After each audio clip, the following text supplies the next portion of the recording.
Hello बच्चों, उम्मीद करता हूँ आप सब लोग बहुत अच्छे होंगे।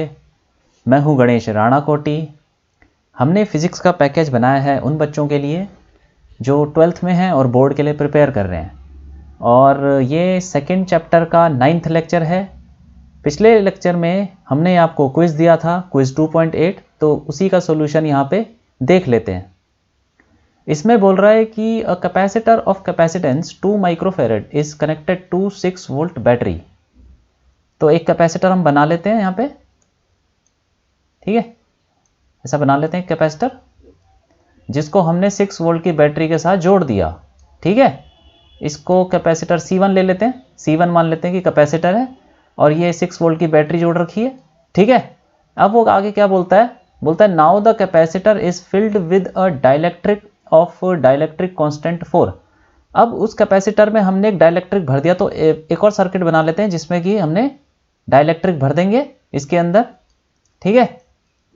तो इसमें हम डाइलेक्ट्रिक ऐसे भर देंगे, ये मान लेते हैं ऐसे, ठीक है। कुछ भर दिया डाइलेक्ट्रिक जिसका डाइलेक्ट्रिक कांस्टेंट भी दे रखा है। तो इस कैपेसिटर को मान लेते हैं C2, ठीक है। ये C2 मान लेते हैं। और ये आगे क्या बोल रहा है, with the battery remain connected to the capacitor. अब वो बैटरी जो थी इससे लगी हुई थी कैपेसिटर से, वो बैटरी अभी भी लगी हुई है, ठीक है। अब देखो आगे क्या बोलता है, find the ratio of charges on capacitor, ratio of potential difference, ratio of electric fields, ratio of energy densities and ratio of energy stored in capacitor before and after inserting dielectric. मतलब ratio निकालना है किस चीज़ का, charge का। चलो पहले charge का ratio निकाल लेते हैं। तो मान लेते हैं कि इसके ऊपर कुछ चार्ज था पहले जब डाइलेक्ट्रिक नहीं डाला था। अच्छा, ये भी बोल रहा है कि ये जब रेशियो निकालने हैं before and after inserting dielectric, मतलब डाइलेक्ट्रिक डालने से पहले और डाइलेक्ट्रिक डालने के बाद, तो इनका रेशियो निकालना है, ठीक है। तो डाइलेक्ट्रिक डालने से पहले इस पे चार्ज मान लेते हैं Q1 है और यहाँ पे -Q1 हो जाएगा, ठीक है। ये हो गया। तो अब और इस पे मान लेते हैं Q2 था, Q2 हो जाएगा अगर डाइलेक्ट्रिक डालने के बाद। मान लेते हैं कि Q2 आ गया और इस पे -Q2 अपने आप आ जाएगा, ठीक है। अब हम क्या करेंगे, अब देखो ये है कि अब हम पहले इक्वेशन लिख लेंगे। डाइलेक्ट्रिक डालने से पहले हम लिख सकते हैं C1 equal to Q1 upon V1, ठीक है। और V1 क्या मतलब, V1 क्या है, इसके अक्रॉस पोटेंशियल डिफरेंस, कैपेसिटर के अक्रॉस पोटेंशियल डिफरेंस हमने V1 मान लिया। लेकिन हमें पता है कि जब एक कैपेसिटर जोड़ा होता है तो एक कैपेसिटर के अक्रॉस पोटेंशियल डिफरेंस वही होता है जो बैटरी का पोटेंशियल है, ठीक है। तो बैटरी का कितना पोटेंशियल है, 6 वोल्ट, तो वही पोटेंशियल इस कैपेसिटर के अक्रॉस हो जाएगा। तो V1 की वैल्यू 6 हो जाएगी, ठीक है। तो हम ये से बोल सकते हैं कि यहाँ पे Q1 को लिख सकते हैं Q1 equal to C1 into V1। C1 की वैल्यू हमको पता है 2 माइक्रोफेरेड दे रखा है, ठीक है। 2 माइक्रो इंटू V कितना है, वो तो उतना ही हो जाएगा जितना बैटरी का पोटेंशियल है, 6 हो जाएगा। तो ये हो जाएगा 12 माइक्रो कूलम। तो चार्ज आ गया जब हमने डाइलेक्ट्रिक डालने से पहले कितना चार्ज होगा इस पे, वो आ गया, ठीक है। अब ऐसे ही इस पे चार्ज निकाल लेंगे, सेम इक्वेशन लिख लेंगे, C2 equal to Q2 upon V2, ठीक है। तो Q2 क्या हो जाएगा, Q2 हो जाएगा C2 इंटू V2, ठीक है।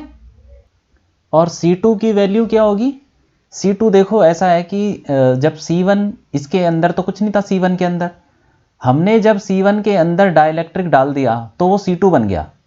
तो हम ये पढ़ चुके हैं कि अगर हम किसी कैपेसिटर को डाइलेक्ट्रिक से भर दें तो उसका जो कैपेसिटेंस हो जाता है नया वाला, वो हो जाता है K टाइम्स हो जाएगा अब ये C1, ठीक है। हम पढ़ चुके हैं ना ये कि अगर किसी खाली कैपेसिटर को हम डाइलेक्ट्रिक से भर दें, तो ये भर दिया हमने, तो ये जो नया कैपेसिटेंस होगा C2, ये हो जाएगा K टाइम्स पुराना वाला। K टाइम्स पुराना वाला क्या है, C1, ठीक है। तो इसको हम लिख सकते हैं K times C1 into V2, ठीक है। और K कितना दे रखा है, K की वैल्यू दे रखी है 4, K की वैल्यू 4 है। ये जो डाइलेक्ट्रिक भरा है हमने, इसका डाइलेक्ट्रिक कांस्टेंट 4 दे रखा है, तो हम यहाँ पे रख देंगे वैल्यू 4 इंटू C1 कितना है, C1 2 माइक्रो, ठीक है, इंटू V2 कितना है। अब देखो इस कैपेसिटर के अक्रॉस एक बैटरी लगा रखी है, वो 6 वोल्ट की बैटरी है सेम, तो इसके अक्रॉस जो पोटेंशियल डिफरेंस होगा V2, वो तो उतना ही होगा ना, 6 वोल्ट। क्योंकि हमने पढ़ा है कि अगर एक कैपेसिटर को हम किसी बैटरी से जोड़ते हैं तो उसके अक्रॉस जो पोटेंशियल डिफरेंस होता है वो उतना ही होता है जितना बैटरी का पोटेंशियल होता है। तो इसके C2 के अक्रॉस भी जो पोटेंशियल होगा, पोटेंशियल डिफरेंस होगा, वो 6 वोल्ट ही होगा, ठीक है। तो ये कितना हो जाएगा, तो इसको कर लेंगे, ये आ जाएगा हमारा 48 माइक्रो कूलम, ठीक है। तो Q2 आ गया, Q1, अब देखो Q1 बाय Q2 का रेशियो निकल जाएगा, Q1 अपॉन Q2 कितना आ जाएगा बोलो, ये आ जाएगा 12 माइक्रो अपॉन 48 माइक्रो, ये आ गया 1/4, रेशियो आ गया 1/4। और क्या पूछा उसने, और बोल रहा है कि रेशियो ऑफ पोटेंशियल डिफरेंस। तो पोटेंशियल डिफरेंस तो हमें चलो पता ही है, हमें पता है कि V1 की वैल्यू कितनी है 6 वोल्ट, V2 की वैल्यू कितनी है वो भी 6 वोल्ट है, वो तो हम देख चुके हैं ना। अब दोनों के अक्रॉस जो पोटेंशियल डिफरेंस है वो तो 6 वोल्ट ही रहेगा, क्योंकि एक ही बैटरी जोड़ रखी है, सेम बैटरी जोड़ रखी है दोनों के अक्रॉस, तो दोनों के अक्रॉस जो पोटेंशियल डिफरेंस होगा वो सेम होगा। तो सेम हो गया, तो V1 बाय V2 क्या हो जाएगा, इसका रेशियो क्या हो जाएगा, V1 by V2 equal to 1, same ही है, ठीक है। तो रेशियो 1 आ गया। अब और क्या बोल रहा है वो, ratio of electric fields. Electric field क्या होती है, अब इलेक्ट्रिक फील्ड देखो मैं आपको बताता हूं, ये हम पढ़ चुके हैं, मैं आपको बताता हूं कि हमने ये कहां पढ़ा है। देखो यहां पे हम पढ़ चुके हैं ऑलरेडी, ठीक है, याद है ना आपको कि यहां पे हमने माना था इलेक्ट्रिक फील्ड है कुछ, मान लेते हैं E, और 2 पॉइंट ले लेते हैं ये V1 V2, तो इसके बीच में जो भी पोटेंशियल डिफरेंस होगा उसको हम ऐसे दे सकते हैं, पोटेंशियल डिफरेंस बिटवीन 2 पॉइंट्स इस डायरेक्शन में अगर जा रहे हैं हॉरिजॉन्टल में E into D, simple, E is the electric field, D is the distance between these 2 points, ठीक है। और हमने एंगल वाला भी देखा था, लेकिन यहाँ पे उसकी जरूरत नहीं है, यहाँ पे सीधा इसको यूज करके हम बता सकते हैं, ठीक है। इसका यूज कर लेते हैं, पोटेंशियल डिफरेंस जो भी होगा यूनिफॉर्म इलेक्ट्रिक फील्ड के अंदर वो E इंटू डी हो जाएगा अगर हॉरिजॉन्टल डायरेक्शन में चलते हो, ठीक है कि नहीं। चलो ठीक है, फिर इसका यूज कर लेते हैं हम वहां पे, तो हम उसको यूज कर लेंगे यहाँ पे, ठीक है। तो ऐसे लिख लेंगे, जो पोटेंशियल डिफरेंस है V1, देखो C1 के अक्रॉस कितना पोटेंशियल डिफरेंस है V1, तो उसको क्या लिख सकते हैं, E into D, E1 into D, E1 into D1, ऐसे लिख लेते हैं। और ऐसे ही दूसरे कैपेसिटर, मतलब जब डाइलेक्ट्रिक डाल दिया था तो उसके अक्रॉस पोटेंशियल डिफरेंस V2 मान लेते हैं, खैर दोनों बराबर ही हैं, V1 V2 बराबर है, लेकिन इक्वेशन में भी लिख लेते हैं, वो क्या हो जाएगा, V2 equal to E2 into D2, ठीक है। अब देखो यहाँ पे D1 D2 क्या है, D1 D2 है इन दोनों के बीच में गैप, अब ये गैप तो कांस्टेंट ही है, ये जो कैपेसिटर के प्लेट्स के बीच में जो गैप है, डिस्टेंस बिटवीन द प्लेट्स, इसी के बीच में तो पोटेंशियल डिफरेंस निकाल रहे हैं ना, तो इसके बीच में, इन दोनों के बीच में कितना गैप है, D, और उतना ही गैप इन दोनों के बीच में होगा, क्योंकि हमने तो सिर्फ डाइलेक्ट्रिक डाला है, बाकी कैपेसिटर को तो छेड़ा नहीं है, डाइलेक्ट्रिक तो इंसर्ट किया है, तो D तो सेम रहेगा, ठीक है। और V1 V2 हमको पता है वो भी सेम है, जब एक ही बैटरी से जोड़ रखा है दोनों कैपेसिटर को, डाइलेक्ट्रिक डालने से पहले भी वही बैटरी थी और डाइलेक्ट्रिक डालने के बाद भी वही बैटरी थी, तो V1 और V2 बराबर है, हम देख चुके हैं, ठीक है। तो अब देख लेते हैं यहाँ पे ये V1 V2 बराबर है, तो इसको ऐसे देख लेते हैं, डिवाइड कर लेते हैं, V1 upon V2 equal to E1 upon E2, ठीक है, इंटू D1 अपॉन D2, ये D1 D2 सब बराबर है, V1 V2 दोनों बराबर है, तो E1 बाई E2 कितना आ जाएगा, ये आ जाएगा हमारा 1 आ गया ये भी। तो इलेक्ट्रिक फील्ड जो पहले थी डाइलेक्ट्रिक डालने से पहले, वो इलेक्ट्रिक फील्ड वो उतनी रहेगी, ठीक है, सेम रहेगी इलेक्ट्रिक फील्ड डाइलेक्ट्रिक डालने के बाद भी, ठीक। अब देखते हैं और क्या पूछा है इसने, ratio of energy densities and ratio of energy stored in capacitor. तो पहले हम ये देख लेते हैं कि एनर्जी स्टोर्ड इन कैपेसिटर का रेशियो देख लेते हैं। तो energy stored in capacitor W1 मान लेते हैं कि डाइलेक्ट्रिक डालने से पहले कुछ एनर्जी स्टोर हुई होगी, उसके अंदर तो कितनी होगी, इसको लिख सकते हैं C1V1 स्क्वायर बाय 2, ठीक है, ऐसे लिख सकते हैं। और W2 क्या लिख सकते हैं, W2 लिख लेंगे हम C2V2 स्क्वायर बाय 2, ठीक है। अब ये C2 क्या चीज है, ये तो हमें पता है KC1V2 स्क्वायर बाय 2। अब इनको डिवाइड कर लो, W1 बाय W2 क्या हो जाएगा, W1 बाय W2 ये हो जाएगा C1V1 square by 2 upon C1V2 square by 2। अब देखो 2 तो कट गया, ठीक है, और V1 V2 बराबर है, ये भी कट गया, और C1 भी कट गया, तो क्या बचा 1 अपॉन K, ठीक है। तो ये क्या है, K की वैल्यू में पता 4 है, तो ये आ जाएगा 1/4। तो एनर्जी स्टोर्ड का रेशियो भी 1/4 आ रहा है, जो कि उसमें हमने देखा था ना, चार्ज का रेशियो जो आ रहा था, चार्ज का रेशियो भी 1/4 आ रहा था ना। हाँ, तो यही एनर्जी स्टोर्ड का रेशियो भी 1/4 आ रहा है। अब देख लेते हैं कि एक पार्ट और बचा है, रेशियो ऑफ एनर्जी डेंसिटीज। अब एनर्जी डेंसिटी का क्या होता है? एनर्जी डेंसिटी का एक देखो मैं बताता हूँ, एक फॉर्मूला होता है, हम पढ़ चुके हैं वैसे। Energy density E equal to क्या होता है basically, E1 equal to energy stored upon volume, ये होता है ना, एनर्जी स्टोर्ड अपॉन वॉल्यूम। और वॉल्यूम कितना है? वॉल्यूम कौन सा वॉल्यूम? दोनों प्लेट्स के बीच में जो वॉल्यूम है, ये दो प्लेट्स हैं, कैपेसिटर की दो प्लेट्स हैं, ये इनके बीच में जो वॉल्यूम है ये वाला, तो ये हो जाएगा area into distance between the plates. ठीक है, तो वही है, A इंटू टी कर देंगे। अब देखो W1 कितना है? W1 है C1 V1 स्क्वायर बाय 2, इसको C1 ऐसे लिख लेंगे, C1 V1 square by 2AD। ठीक है कि नहीं? वॉल्यूम से डिवाइड कर दिया, एनर्जी डेंसिटी आ गई हमारी डाइलेक्ट्रिक डालने से पहले, और डाइलेक्ट्रिक डालने के बाद क्या हो जाएगी? W2 अपॉन वॉल्यूम हो जाएगा। ठीक है, और वॉल्यूम ये तो सेम ही रहेगा वॉल्यूम, बस W2 जो है ये रख देते हैं इसको K C1 V2 square by 2AD। अब दोनों को डिवाइड कर लेते हैं, कितना आ जाएगा? डिवाइड कर लेंगे तो E1 upon E2 equal to C1 V1 square by 2AD upon K C1 V2 square upon 2AD। अब देखो ये तो कट गया, 2AD तो कट ही जाएगा, V2 स्क्वायर V1 स्क्वायर सब कट गया, C1 सब कट गया, तो ये K क्या आ जाएगा? ये भी 1/K आ जाएगा। ठीक है, और इसमें K की वैल्यू डाल देंगे तो ये भी 1/4 हो जाएगा। ठीक है, तो हमने निकाल दिया एनर्जी डेंसिटी का भी रेशियो आ जाएगा 1/4। अब देखो एक चीज मैं आपको बताता हूं, हमने एनर्जी डेंसिटी का एक फॉर्मूला पढ़ा था, epsilon not E square by 2। ठीक है, ये हमने यूज क्यों नहीं किया?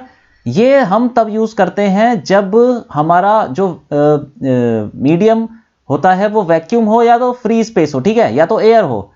ये तभी, ये किसी डाइलेक्ट्रिक में ये फॉर्मूला नहीं लगेगा। ये फॉर्मूला कब लगेगा? Valid for vacuum. ठीक है, वैक्यूम या फिर एयर बोल दो उसको, एयर वैक्यूम एक ही बात है। ठीक है, तभी ये फॉर्मूला लगेगा। इसीलिए हमने बेसिक फॉर्मूला लगाया है एनर्जी डेंसिटी निकालने के लिए, W1 upon volume, energy upon volume, यही होता है फॉर्मूला बेसिक। ठीक है, ये फॉर्मूला तो तब लगाते हैं हम जब हमारा मीडियम वैक्यूम हो या एयर हो। ठीक है, तो ये हो गया हमारा क्वेश्चन। अब आगे बढ़ते हैं। तो हमने सेकंड चैप्टर की थ्योरी सारी पढ़ ली है, अब हम उसके एक्सरसाइज के क्वेश्चन करेंगे। तो इसमें सबसे पहले हम 2.1 शुरुआत से ही शुरू करेंगे। 2.1 देखते हैं। इसमें बोल रहा है 2 charges 5 × 10⁻⁻8 coulomb and -3 × 10⁻⁻8 coulomb are located 16 centimetre apart. ठीक है, तो हम बना लेते हैं। यहाँ पे मान लेते हैं Q1 है और ये Q2 है। ठीक है, और इनके बीच में गैप है, मान लेते हैं, दिया हुआ है वो तो 0.16 मीटर। ठीक है, ये दिया हुआ है इनके बीच में गैप, इतना हो गया।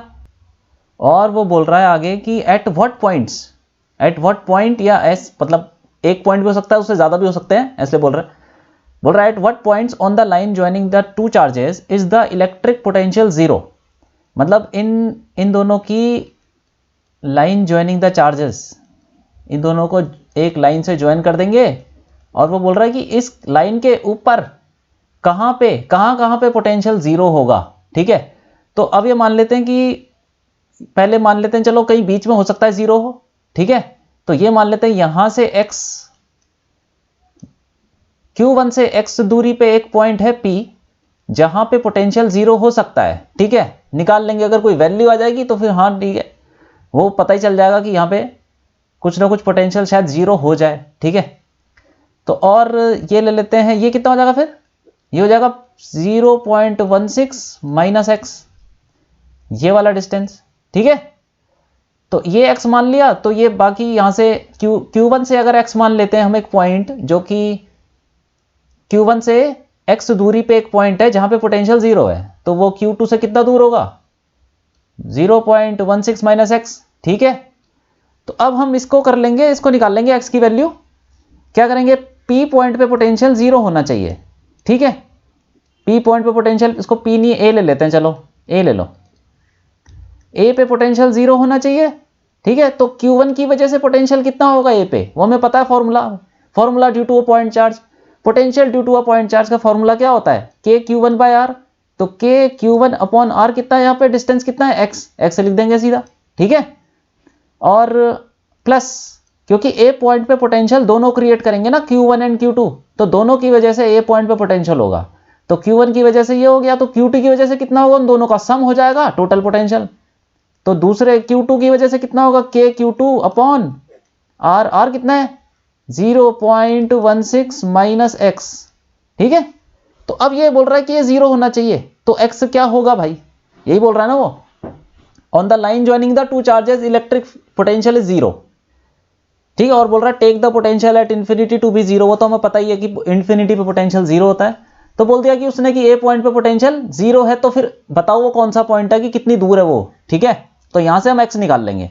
ये क्वेश्चन हम कर भी चुके हैं, ठीक है, एग्जाम्पल में ऐसा ही क्वेश्चन था, बिल्कुल सेम ऐसे ही, बस वैल्यू चेंज हो रखी थी। कोई बात नहीं, दोबारा कर लेते हैं। अब देखो ये k तो कट जाएगा, ठीक है, कॉमन लेके 0 पे चला गया। अब क्या करेंगे, इसको Q1/x plus Q2/0.16 minus x, ठीक है, इक्वल टू 0। अब इसमें वैल्यू डाल देंगे। Q1 कितना है, Q1 है, Q1 की वैल्यू दे रखी है 5 × 10⁻⁻8, तो रख देंगे यहाँ पे 5 × 10⁻⁸ अपॉन x प्लस, और ये Q2 कितना है -3। अब देखो एक चीज है, पोटेंशियल के जो फॉर्मूले हैं उसके अंदर पोटेंशियल, वर्क डन, ये जो फॉर्मूले होते हैं पोटेंशियल एनर्जी, इनसे इनके अंदर हम जो चार्जेस की जो वैल्यूज होती हैं वो साइन के साथ रखते हैं, क्योंकि ये स्केलर क्वांटिटीज है, तो स्केलर क्वांटिटीज में हम साइन के साथ रखते हैं, ठीक है। तो Q2 नेगेटिव दे रखा, तो नेगेटिव ही रखना पड़ेगा, तो ये नेगेटिव हो जाएगा, -3 × 10⁻⁸, ठीक, अपॉन कितना हो गया ये 0.16 माइनस एक्स। अब देखो ये इक्वल टू 0 है, इसको उठा के इधर ले जाते हैं, तो क्या हो जाएगा, ये हो जाएगा, इधर लिख लेते हैं, ये हो जाएगा 5 × 10⁻⁸ upon x equal to 3 × 10⁻⁸ upon 0.16 minus x, ठीक है। तो 10⁻⁸ तो वैसे ही कट गया। अब इसको क्रॉस मल्टीप्लाई कर लेते हैं, इधर ले जाते हैं, इसको मल्टीप्लाई कर लेंगे। तो 0.16 माइनस एक्स को 5 से मल्टीप्लाई करेंगे तो क्या आएगा, 0.8 माइनस 5x, ठीक है, इक्वल टू 3x, ठीक है। अब 5x इधर जाके हो जाएगा 8x, और ये हो जाएगा 0.8 इक्वल टू 8x। तो x की वैल्यू क्या आ जाएगी, 0.1 मीटर, ठीक है। ये आ गया हमारा x, मतलब यहां से Q1 से 0.1 मीटर पे लोकेटेड होगा वो पॉइंट जहां पे पोटेंशियल 0 होगा। अब ऐसा भी हो सकता है कि एक और पॉइंट हो, इसलिए उसने पॉइंट के ब्रैकेट में s लगाया है कि एक से ज्यादा पॉइंट भी हो सकते हैं जहां पे पोटेंशियल 0 हो। तो इसी डायग्राम को हम दोबारा बना लेंगे। यहाँ पे Q1 हो गया, ठीक है, और ये Q2 हो जाएगा, और लाइन ज्वाइनिंग ये बना लेते हैं, लाइन ज्वाइनिंग, ठीक है। और मान लेते हैं यहाँ पे एक पॉइंट है जो कि यहां से x डिस्टेंस पे है, तो यहां ये और ये डिस्टेंस तो उतना ही है 0.16 मीटर, ठीक है। अब दोबारा से ये B ले लेते हैं, B पॉइंट पे पोटेंशियल 0 करना है, तो B पे पोटेंशियल हम लिखते हैं दोनों की वजह से, Q1 की और Q2 की दोनों की वजह से लिखेंगे B पॉइंट पे। तो क्या हो जाएगा, potential at B equal to K Q1 upon distance कितना है, Q1 से लेके B का डिस्टेंस कितना है 0.16 प्लस x, ठीक है। और इसको ब्रैकेट में डाल देते हैं, और क्या हो जाएगा, Q2 की वजह से जो पोटेंशियल होगा वो भी तो ऐड करना पड़ेगा, प्लस K Q2 अपॉन कितना है डिस्टेंस Q2 से, वो तो x ही है। यहां पे y ले लेते हैं ताकि कंफ्यूजन ना हो, ठीक है, y ले लेते हैं, चलो y ले लेते हैं अपॉन y, ठीक है। उसमें हमने x लिया था ना, यहाँ पे y ले लेते हैं, थोड़ा नहीं तो कंफ्यूजन हो सकता है। तो ठीक है, अब इक्वल टू ये 0 हो जाएगा, ठीक है। अब वैसे ही करना है, वैल्यू डाल दो और सॉल्व कर लो, y कितना आ रहा है। ठीक है, तो ये 0 हो गया। तो अब देखो k तो कट जाएगा दोनों तरफ से, ठीक है। अब क्या हो जाएगा, इनकी वैल्यू डाल देते हैं, तो 5 ये हो जाएगा 5 इंटू 10 की पावर -8 अपॉन 0.16 प्लस y हो जाएगा, ठीक है। और इसमें हम वैल्यू डाल देंगे Q2 की, तो हो जाएगा -3 इंटू 10 की पावर -8 अपॉन y, ठीक है, इक्वल टू 0। अब 10 की पावर -8 भी कॉमन लेके कट जाएगा, इधर चला जाएगा, ठीक है। तो बचा क्या, इसको उठा के इधर ले आएंगे तो क्या बन जाएगा, ये 5 upon 0.16 plus y equal to 3 upon y, ठीक है। अब क्रॉस मल्टीप्लाई कर लो वैसे ही जैसे पहले किया था, ये हो जाएगा 5y इक्वल टू ये हो जाएगा 0.48 प्लस 3y, ठीक है। इसको उठा के इधर ले आओ तो ये हो जाएगा, ये बचेगा 2y इक्वल टू 0.48 और y की वैल्यू क्या आ जाएगी, ये आ जाएगी 0.24 मीटर। तो ये हमारा दूसरा पॉइंट आ गया 0.24 मीटर यहां से, ठीक है। तो पहला पॉइंट कहां पे था, Q1 से 0.1 मीटर और दूसरा पॉइंट था Q2 से 0.24 मीटर राइट हैंड साइड में, और ये पॉइंट तो दोनों के बीच में आ रहा था, ठीक है। तो ऐसे हमारे 2 पॉइंट आ गए। तो यही उसने बोला था कि उस पॉइंट, वो लोकेशन निकालो, वो पॉइंट निकालो on the line joining the charges, ठीक है, जहां पे पोटेंशियल 0 होगा। तो वो दोनों पॉइंट हमने निकाल लिए, ठीक है। तो ये हो गया हमारा क्वेश्चन। अब आगे बढ़ते हैं, 2.2 देखते हैं। इसमें बोल रहा है कि a regular hexagon of side 10 centimetre has a charge 5 microcoulomb at each of its vertices, ठीक है। Calculate the potential at the centre of the hexagon. मतलब ये हुआ कि एक हेक्सागन है, तो हम हेक्सागन पहले बना लेते हैं, ठीक है। हेक्सागन बना लेते हैं पहले ऐसा कुछ, और रेगुलर हेक्सागन बोल रहा है। रेगुलर हेक्सागन की कुछ प्रॉपर्टीज भी होती हैं। रेगुलर हेक्सागन की प्रॉपर्टीज ये होती हैं कि एक तो सारी साइड्स बराबर होती हैं, वो तो उसने दे ही दिया है, साइड सबकी बराबर है। इसको मान लेते हैं कि A B C D E F, और हर जगह चार्ज रखा हुआ है, has a charge 5 microcoulomb at each of its vertices. मतलब 5 माइक्रोकूलम का, तो मान लेते हैं Q रखा हुआ है यहां पे ले लेते हैं, ये Q है, ये भी Q, यहां पे भी Q है, हर पॉइंट पे Q चार्ज रखा हुआ है, ठीक है। और इसने बोला है कि जो साइड है, ये साइड, इसको बोलते हैं साइड, ये 10 सेंटीमीटर है, मतलब 0.1 मीटर, ठीक है। और Q की वैल्यू दे रखी है 5 माइक्रोकूलम, ठीक है। अब देखो यहां पे, अब बोल रहा है कि पोटेंशियल निकालना है सेंटर ऑफ द हेक्सागन पे, तो सेंटर यहां पर है, इसको O मान लेते हैं, ठीक है। और हमें ये पता है कि अब देखो इसकी कुछ प्रॉपर्टीज ये होती है, एक और प्रॉपर्टी ये होती है कि सारे एंगल जो होते हैं सब बराबर होते हैं। रेगुलर पॉलीगन के सारे एंगल बराबर होते हैं, और कितने होते हैं, 120 डिग्री, ये सारे एंगल 120 डिग्री हैं, ठीक है। तो अब देखो इसको हम जोड़ेंगे, अगर इसको हम जोड़ते हैं यहां से O को A से और O को B से जोड़ते हैं, ठीक। तो ये जो 120 डिग्री है ये हाफ हाफ में डिवाइड हो जाता है, तो ये 60 हो गया, तो ये भी 60 हो गया, ये भी 60 और ये भी 60, ठीक है।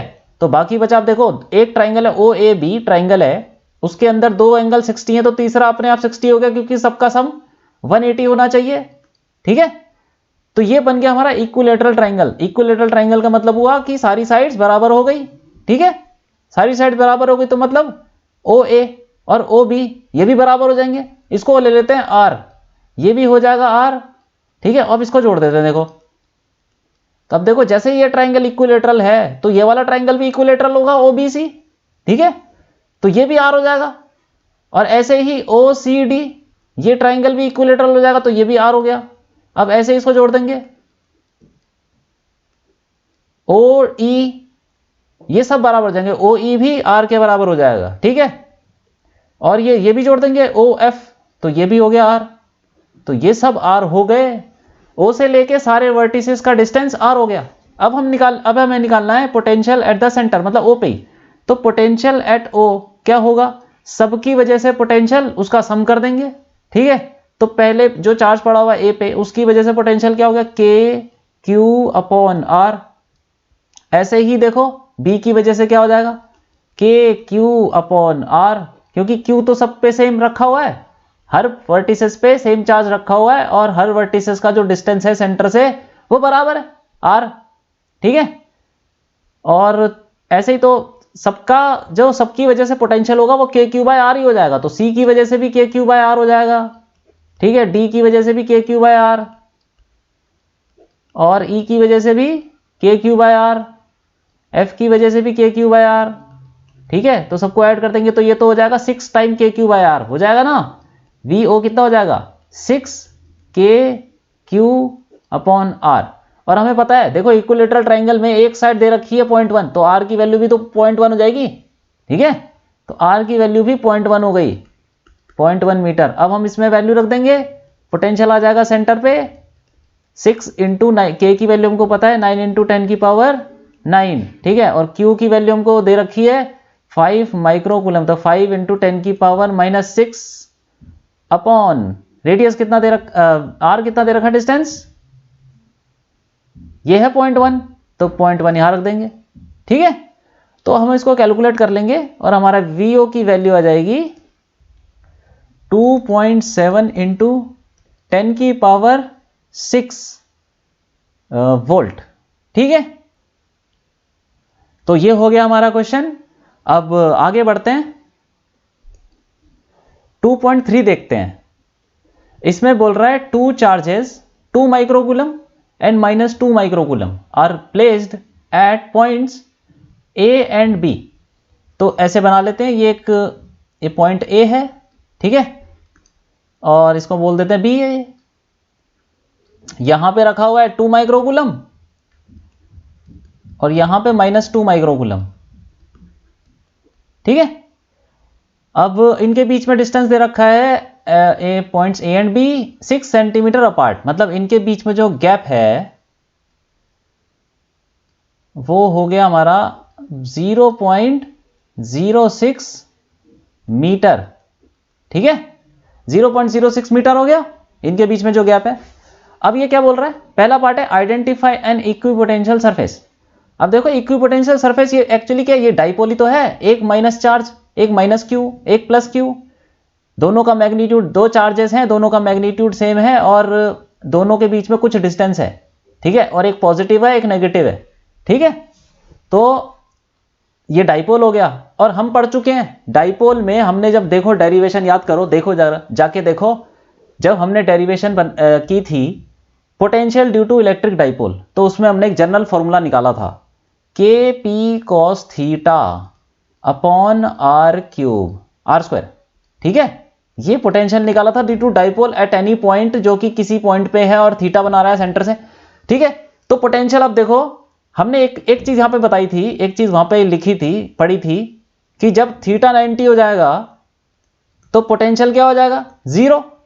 इसका मतलब क्या हुआ, वहां पे हमने देखो जाके देखिए, आपको समझ में आएगा। अगर आप भूल गए हो तो आप एक बार जाके देख लो, हमने डेरिवेशन में किया है और हमने ये किया था कि जब थीटा 90 हो जाएगा तो पोटेंशियल 0 हो जाएगा, ठीक है। अब उसमें हमने ये बताया था कि थीटा 90 कब होता है, जब हमारा पॉइंट जो हो कहां पे लाई करे, परपेंडिकुलर बाइसेक्टर, मतलब इक्विटोरियल प्लेन, ये है इक्विटोरियल प्लेन पे। देखो उसने बोला ना आइडेंटिफाई एन इक्विपोटेंशियल सरफेस, कोई भी इक्विपोटेंशियल सरफेस आइडेंटिफाई कर लो। तो हमने क्या किया, सबसे इजी ये कर लिया कि एक इक्विटोरियल प्लेन ले लिया। अब देखो इसके ऊपर चाहे ये पॉइंट ले लो, चाहे ये ले लो, ऊपर नीचे कोई भी पॉइंट ले लो, सब पे थीटा 90 होगा, और सब पे थीटा 90 होगा तो मतलब पोटेंशियल सब पे 0 होगा। इसका मतलब इस प्लेन के ऊपर हर पॉइंट का पोटेंशियल 0 है, ठीक है। तो हम बोल सकते हैं पहले पार्ट में हमने वहां पे भी किया, ये हमने जब डेरिवेशन की थी तो वहां पे लिखा था कि इक्विटोरियल प्लेन पे का पोटेंशियल 0 होता है, ठीक है, और वो बन जाता है इक्विपोटेंशियल सरफेस जब किसी सरफेस के ऊपर हर पॉइंट पे सेम पोटेंशियल हो। तो उसी को तो बोलते हैं इक्विपोटेंशियल सरफेस। तो ये जो इक्वेटोरियल प्लेन है इसके हर पॉइंट पे क्या है, पोटेंशियल 0 है, तो उसका मतलब सेम है। तो इसीलिए ये इक्वेटोरियल प्लेन बन गया इक्विपोटेंशियल सरफेस। तो हम बोल देंगे कि equatorial plane is an equipotential surface. Equatorial plane is an equipotential surface। ठीक है, ये हो गया पहला पार्ट। अब देखो दूसरा क्या है। दूसरा बोल रहा है कि what is the direction of electric field at every point on this surface। ठीक है, इस सरफेस के ऊपर डायरेक्शन ऑफ इलेक्ट्रिक फील्ड क्या होगी। सपोज ये एक पॉइंट ले लेते हैं, ये पी पॉइंट है।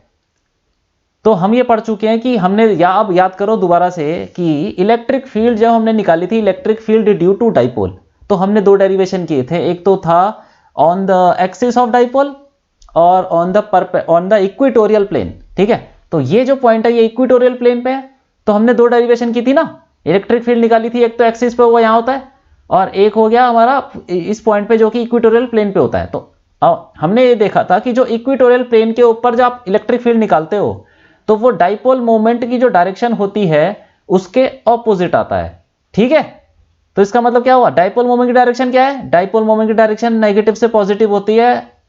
ठीक है, ये हम पढ़ चुके हैं, हमें पता है। तो इसका मतलब इलेक्ट्रिक फील्ड की डायरेक्शन इसके ऑपोजिट होगी, मतलब कहां होगी, यहां होगी।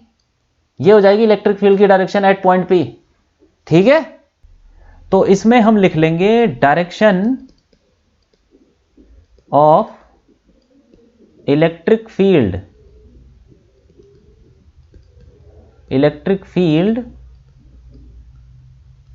at every point। अब यहां पे तो आप कोई भी पॉइंट ले लो, डायरेक्शन ऑफ इलेक्ट्रिक फील्ड इसके ऑपोजिट ही होगी।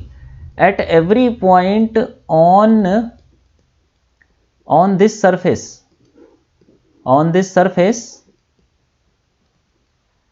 will be opposite to direction of dipole moment। ठीक है,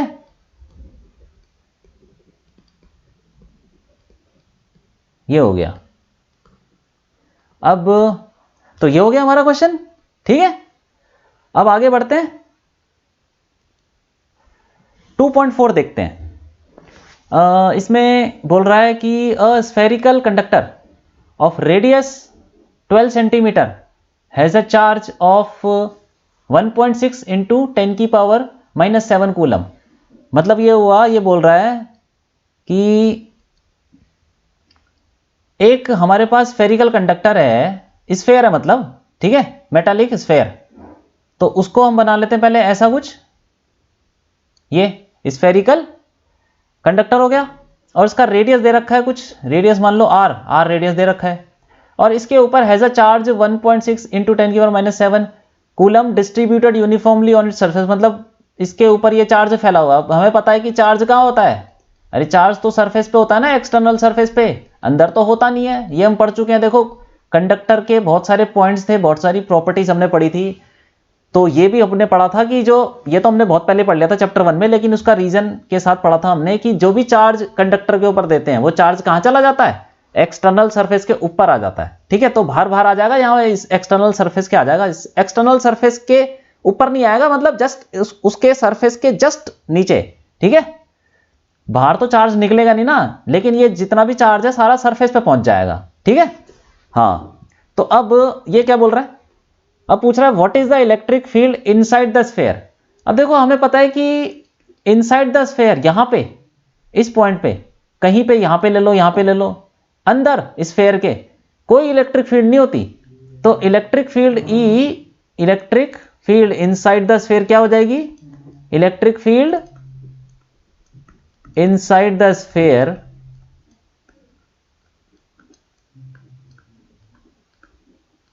विल बी 0। ठीक है,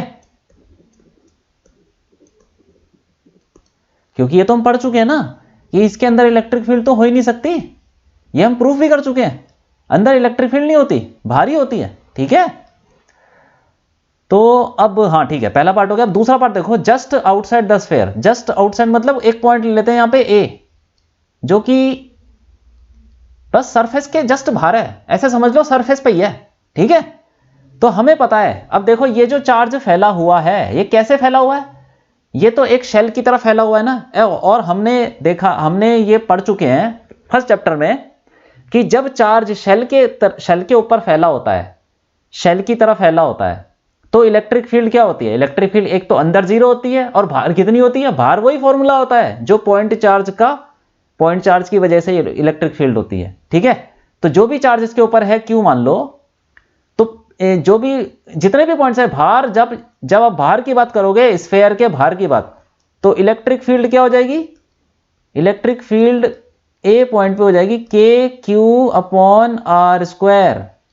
ये हो जाएगी, जो पॉइंट चार्ज की वजह से जो फॉर्मूला लगता है वही शेल की वजह से फॉर्मूला लगेगा इलेक्ट्रिक फील्ड जब हम बाहर निकालेंगे, ठीक है। ये भी हम फर्स्ट चैप्टर में पढ़ चुके हैं। अब देखो यहां पे बोल रहा है कि जस्ट आउटसाइड द स्फीयर का क्या मतलब हुआ कि स्मॉल आर जो है, मतलब ये जो ए पॉइंट है इसका डिस्टेंस सेंटर से क्या होगा?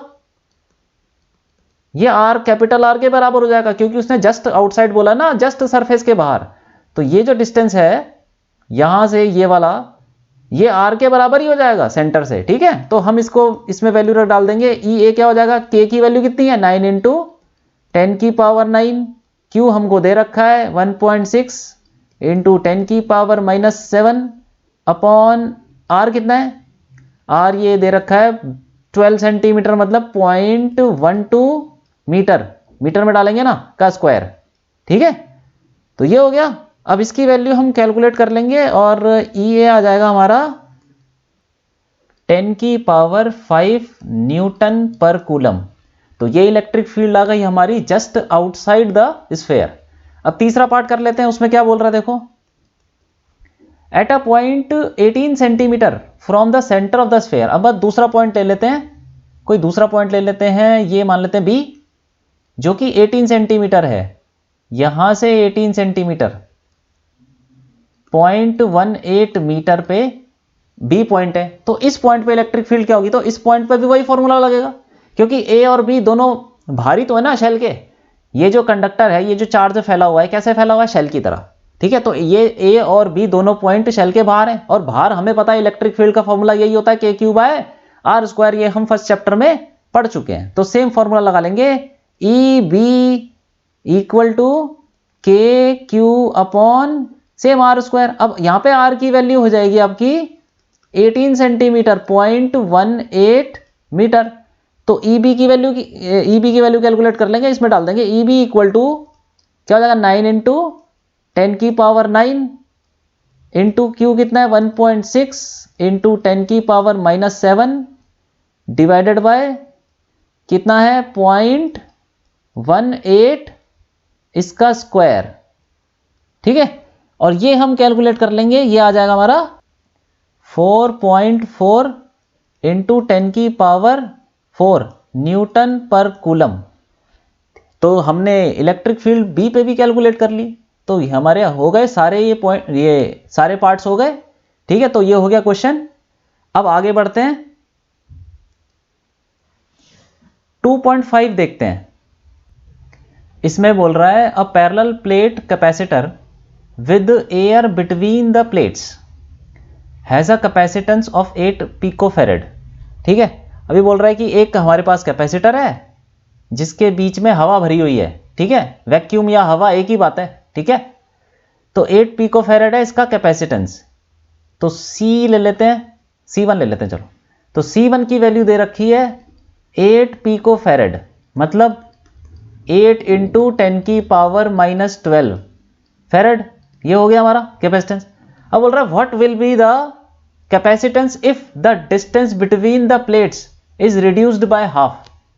अच्छा, ये बोल रहा है कि अब इसके कुछ एरिया होगा, मान लेते हैं कुछ एरिया होगा प्लेट का A, और डिस्टेंस होगा इसके बीच में कुछ होगा D, ठीक है। तो अब क्या बोला उसने कि इसको हाफ कर दिया, डिस्टेंस बिटवीन द प्लेट्स को हाफ कर दिया। तो वो भी बना लेते हैं हम, ये चलो हाफ कर देते हैं, ठीक है। तो ये डिस्टेंस कितना हो जाएगा?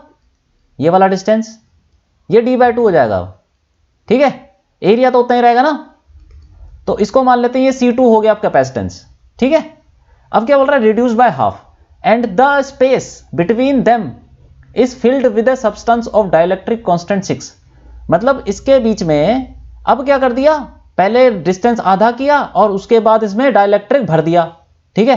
तो डाइलेक्ट्रिक भर देंगे तो अब अगला स्टेप में ये स्टेप लिख लेते हैं, स्टेप 1, स्टेप 2। स्टेप 2 में क्या किया हमने, डिस्टेंस आधा कर दिया, और स्टेप 3 में हम क्या करेंगे, इसके अंदर डाइलेक्ट्रिक भर देंगे, ठीक है। तो ये लो डाइलेक्ट्रिक भर देते हैं, ये डिस्टेंस तो d/2 रहेगा, ठीक है, d/2।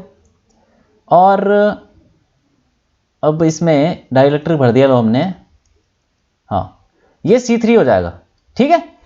तो हम बोल सकते हैं अब C2 कितना हो जाएगा, C2। अब देखो हम C1 को पहले लिखते हैं, C1 equal to A epsilon naught by D होता है, फॉर्मूला होता है ना, A एरिया है, D डिस्टेंस है और एप्सिलॉन नॉट तो कांस्टेंट है। अब देखो ये है कि C2 कितना हो जाएगा, C2 अगर हम सेम फॉर्मूला लगाएं तो C2 हो जाएगा A एप्सिलॉन नॉट, एरिया तो सेम है, एप्सिलॉन नॉट बाय D/2। अब 2 ऊपर चला जाएगा तो ये कितना हो गया, 2A epsilon naught by D, और A epsilon naught by D क्या था, C1, तो ये हो जाएगा 2C1।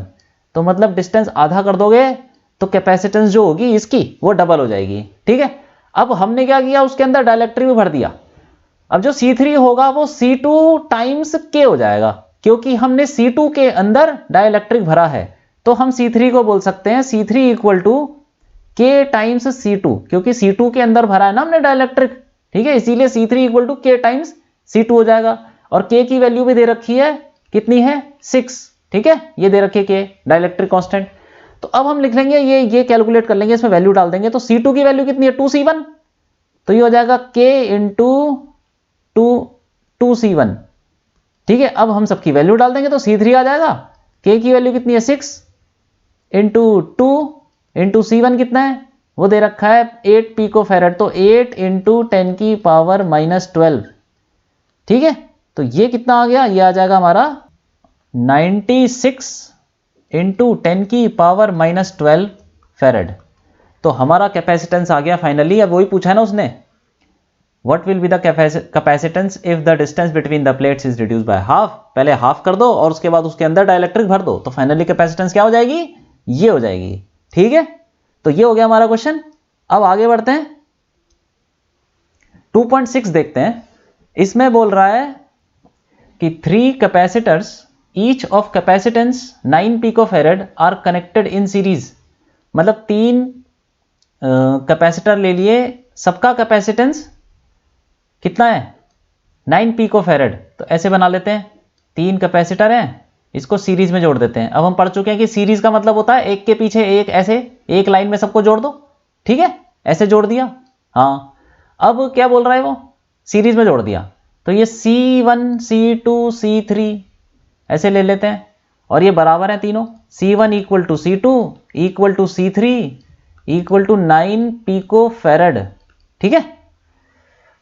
अब देखो ये क्या बोल रहा है, क्या पहला पार्ट है, what is the total capacitance of the combination. मतलब ये तीनों का इक्विवेलेंट कैपेसिटेंस क्या होगा। हम पढ़ चुके हैं कि अगर 3 कैपेसिटर्स, 3 क्या कितने भी कैपेसिटर सीरीज में लगे हो तो उसका फॉर्मूला होता है 1/C इक्विवेलेंट। पहला पार्ट हो जाएगा हमारा ये, C इक्विवेलेंट निकालना है, इक्वल टू क्या हो जाएगा 1/C1 plus 1/C2 plus 1/C3। तो सबकी वैल्यू डाल देंगे, क्या हो जाएगा 1/9 pico plus 1/9 pico plus 1/9 pico. तो ये हो जाएगा 3/1/C इक्विवेलेंट क्या आ जाएगा 3/9 पिको। अब ये तो कट गया, ये आ जाएगा 3, तो कितना हो गया ये 1/3 पिको। अब इसको रिवर्स कर देंगे, क्रॉस मल्टीप्लाई कर लो, C इक्विवेलेंट को इधर ले जाओ, 3 पिको उधर ले जाओ, तो C इक्विवेलेंट कितना आ जाएगा, C इक्विवेलेंट आ जाएगा 3 पिकोफैरेड, ठीक है, सिंपल। ये आ गया हमारा C इक्विवेलेंट। अब देखो आगे क्या बोल रहा है, बी पार्ट में ये बोल रहा है what is the potential difference across each capacitors if the combination is connected to 120 volt supply, मतलब इसको हमने जोड़ दिया एक बैटरी से, अब बैटरी से जोड़ देंगे, ठीक है, बैटरी से जोड़ देंगे। कितने वोल्ट की बैटरी है? 120 वोल्ट की बैटरी। अब देखो ये हम ये पढ़ चुके हैं कि जब हम सीरीज में जोड़ते हैं किसी बैटरी से तो थोड़ा सा पोटेंशियल इसके अक्रॉस होता है, उसको V1 ले लेते हैं, थोड़ा सा इसके अक्रॉस होगा उसको V2 ले लेंगे, और थोड़ा सा इसके अक्रॉस होगा इसको V3 ले लेंगे, ठीक है।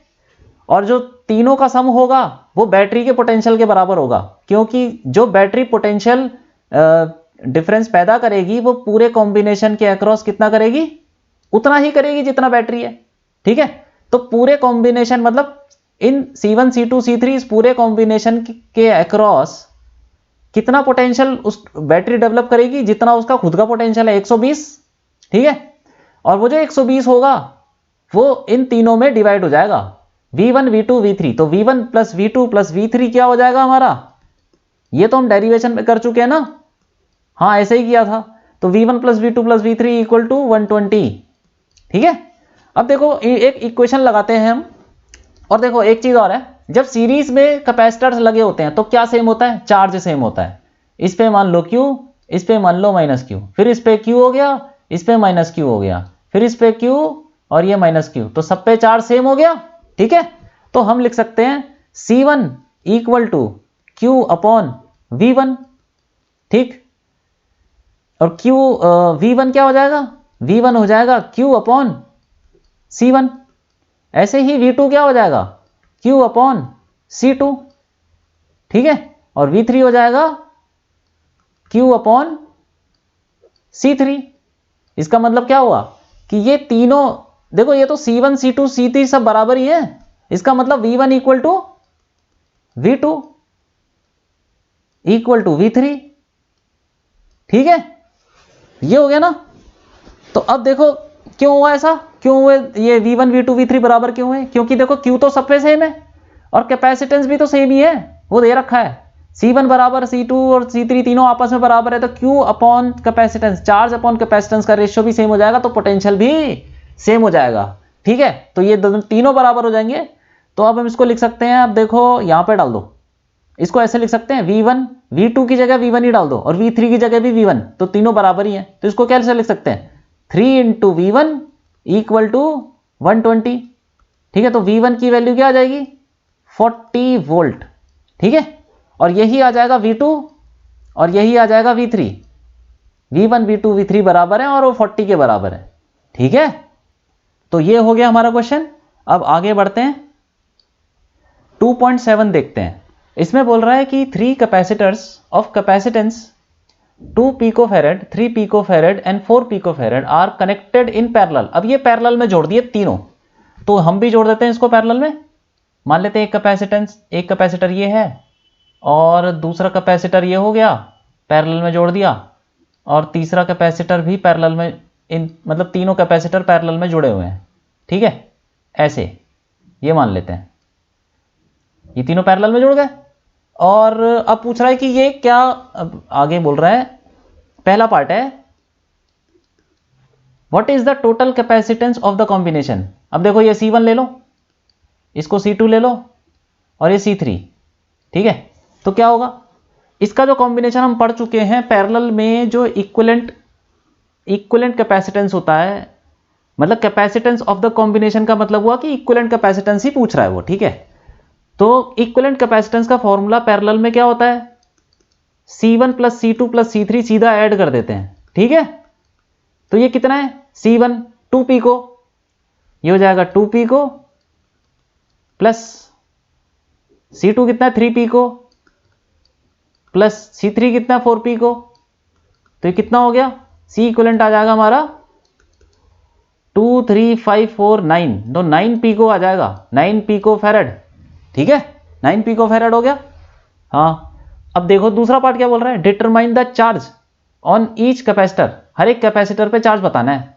If the combination is connected to a 100 volt supply, मतलब अब इनको क्या किया हमने, एक बैटरी से जोड़ दिया जो कि 100 वोल्ट की बैटरी है, ठीक है। ये ऐसे 100 वोल्ट की बैटरी से जोड़ दिया। अब क्या होगा? तो अब देखो, हम ये पढ़ चुके हैं कि जब हम पैरेलल में कैपेसिटर्स के अक्रॉस बैटरी जोड़ते हैं तो जो जितना वोल्ट की बैटरी होती है उतने वोल्ट ही सबके अक्रॉस पैदा हो जाता है। पैरेलल में पोटेंशियल डिफरेंस जो होता है वो सब बराबर होता है, सबके अक्रॉस बराबर होता है। तो इसके अक्रॉस भी मान लो 100 कितना हो जाएगा V, तो इसके अक्रॉस भी V होगा और इसके अक्रॉस भी V होगा। ठीक है, ये हम पढ़ चुके हैं ना। ये आपको याद रखना है, पैरेलल में जो पोटेंशियल डिफरेंस होता है कैपेसिटर के अक्रॉस सबके अक्रॉस सेम होता है। जितने भी कैपेसिटर्स पैरेलल में लगे होते हैं सबके अक्रॉस पोटेंशियल डिफरेंस सेम होता है। ठीक है, और कितना होता है? उतना ही होगा जितना यहां पे, तो क्योंकि एक ही कॉम्बिनेशन है, इसको हम देखो ऐसे बोल सकते हैं, this is equivalent to a capacitor equivalent capacitance.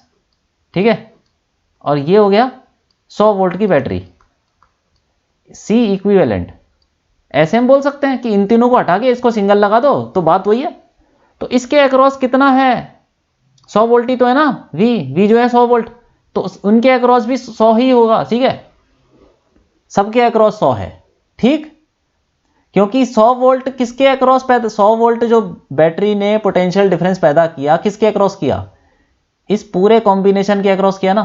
तो कॉम्बिनेशन में तो सारे पैरेलल में लगे हुए हैं, तो पैरेलल में जब भी लगे होते हैं ये, तो कितना होता है, कितना पोटेंशियल डिफरेंस पैदा होता है? उतना ही होगा, सब में बराबर होगा, और जितना बैटरी दे रही है उतना ही पोटेंशियल यहां पे पैदा हो जाएगा। ठीक है, हाँ हो गया।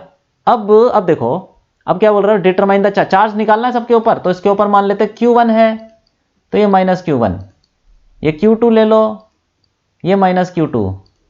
ठीक है, और ये Q3 ले लो, तो ये माइनस Q3। ठीक है, तो अब हम बोल सकते हैं कि C1 equal to B part, C1 equal to Q1 upon V, क्योंकि पोटेंशियल तो सेम है सबके अक्रॉस। ठीक है, तो इसलिए V ले लिया, और V है कितना 100, तो Q1 कितना आ जाएगा? सबकी वैल्यू रख देते। C1 कितना है? C1 है 2 पिको, तो 2 पिको इंटू 100, 200 पिको, तो Q1 कितना आ जाएगा? Q1 आ गया 200 पिको। पिको के लिख लेते हैं 10 की पावर माइनस 10, तो ये हो जाएगा 2 इंटू 10 की पावर माइनस 8 कूलम। ठीक है, सॉरी, ये एक्चुअली मैंने 10 की पावर माइनस 10 ले लिया पिको को। पिको कितना होता है? 10 की पावर माइनस 12 होता है ना, तो 12 हो जाएगा। तो अब ये कितना आ जाएगा? 10 की पावर माइनस 10। ठीक है, कूलम। अब दूसरा निकाल लेते हैं ऐसे ही, ये C2 कितना हो जाएगा? Q2 अपॉन V, पोटेंशियल तो सेम ही है सबके अक्रॉस, तो Q2 आ जाएगा आपका, यह आ जाएगा C2 इंटू V। C2 कितना है? C2 3 पिको इंटू 100, तो अब ये Q2 कितना आ जाएगा? यह आ जाएगा, इसको 10 की पावर 3 इंटू 10 की पावर माइनस 12 इंटू 100, तो 3 इंटू 10 की पावर माइनस 10 कूलम आ गया। ऐसे ही तीसरा वाला कैपेसिटर पे भी चार्ज निकल जाएगा, C3 equal to Q3 upon V, तो Q3 कितना हो जाएगा? C3 कितना है? 4 पिको इंटू 100, और इसको हम रख देंगे यहाँ पे 4 इंटू 10 की पावर माइनस 12 इंटू 100, यह आ जाएगा 4 इंटू 10 की पावर माइनस 10 कूलम। ठीक है, तो सब पे चार्ज आ गया और दोनों पार्ट हो गए। तो ये हो गया हमारा क्वेश्चन। ठीक है, अब आगे बढ़ते हैं, 2.8 देखते हैं। इसमें बोल रहा है, in a parallel plate capacitor with air between the plates, each plate has an area 6 into 10 की power minus 3 metre square and the distance between the plates is 3 mm। मतलब दो प्लेट्स दे रखी हैं। ठीक है, इनका जो एरिया है, ये एरिया A वो दे रखा है 6 इंटू 10 की पावर माइनस 3 मीटर स्क्वायर। ठीक है, और डिस्टेंस बिटवीन द प्लेट्स ये कितना दे रखा है? ये वाला डिस्टेंस, ये D दे रखा है, तो D ले लेते हैं। D कितना है? 3 mm। 3 mm का मतलब क्या हुआ? 3 इंटू 10 की पावर माइनस 3 मीटर। ठीक है, और यहाँ पे क्या बोल रहा है, calculate the capacitance of the capacitor. तो कैपेसिटेंस निकाल लेते हैं। सी का फॉर्मूला क्या होता है, A epsilon not upon D. तो ये वैल्यू रख देते हैं, ए कितना है 6 इंटू 10 की पावर -3, एप्सिलॉन नॉट हमको पता है 8.85 इंटू 10 की पावर -12 अपॉन डी की वैल्यू कितनी है 3 इंटू 10 की पावर -3। ठीक है, तो ये हम कैलकुलेट कर लेंगे। सी आ जाएगा हमारा 17.7 इंटू 10 की पावर -12 फेरेड। ठीक है, तो ये हमारा कैपेसिटेंस की वैल्यू आ गई। अब आगे क्या बोल रहा है, if this capacitor is connected to a 100 volt supply. अगर इसको हम 100 वोल्ट की बैटरी से जोड़ दें, ठीक है, ऐसे 100 वोल्ट की बैटरी है, what is the charge on each plate of the capacitor. मतलब चार्ज कितना होगा, एक पे क्यू प्लस क्यू आ जाएगा और एक पे माइनस क्यू आ जाएगा। तो वही निकाल लेते हैं, क्यू निकाल लेते हैं, तो फॉर्मूला लगा लेते हैं सीधा। तो सी का फॉर्मूला क्या होता है, क्यू अपॉन वी। ठीक है, जितना बैटरी के अक्रॉस पोटेंशियल डिफरेंस है, जितना बैटरी का पोटेंशियल है, वोल्टेज है, उतना ही पोटेंशियल इसके अक्रॉस डेवलप हो जाएगा। ठीक है, एक ही कैपेसिटर है। तो अब देखो ये Q कितना हो जाएगा, Q equal to C into V. तो C कितना है, ये निकाल दूंगा 17.7 इंटू 10 की पावर -12 इंटू वी कितना है 100।